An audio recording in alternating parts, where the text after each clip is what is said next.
ఇప్పుడు టెంపుల్స్కి డబ్బులు ఇన్వెస్ట్ చేసే బదులు ఎంతోమంది వృద్ధాశ్రమాలు ఉన్నారు, హాస్పిటల్స్ ఉన్నాయి, వాటికి డబ్బులు పెట్టొచ్చు కదా, టెంపుల్స్కి ఎందుకు పెట్టాలి? చాలా మంచి ప్రశ్న. ఇప్పుడు రోడ్డు మీద వస్తుంటే చాలామంది అన్నద వాళ్ళు ఉన్నారు, వాళ్ళకు కూడా పెట్టొచ్చు కదా, దీన్ని పెట్టి ఇన్వెస్ట్మెంట్. చాలా మంచి ప్రశ్న అడిగారు. మీరు ఎప్పుడైనా ఇదే ప్రశ్న ఎవరైనా మాల్ కడుతున్నప్పుడు వాళ్ళకి వెళ్ళి చెప్పారా?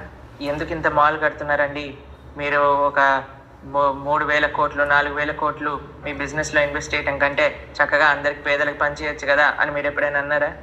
లేదు. ఎవరైనా 1,000 కోట్ల బడ్జెట్ మూవీ తీస్తుంటే మరి మేము అందరం ఏం పర్వాలేదు, నువ్వు మూవీ తీయకపోయినా పర్వాలేదు, నువ్వు ఆ 1,000 కోట్లు దానం ఇచ్చేయి అని ఎవరైనా చెప్తారా? ఓకే. కానీ కేవలం దేవాలయానికి వచ్చినప్పుడే ఎందుకు మనం పనిచేయాలి?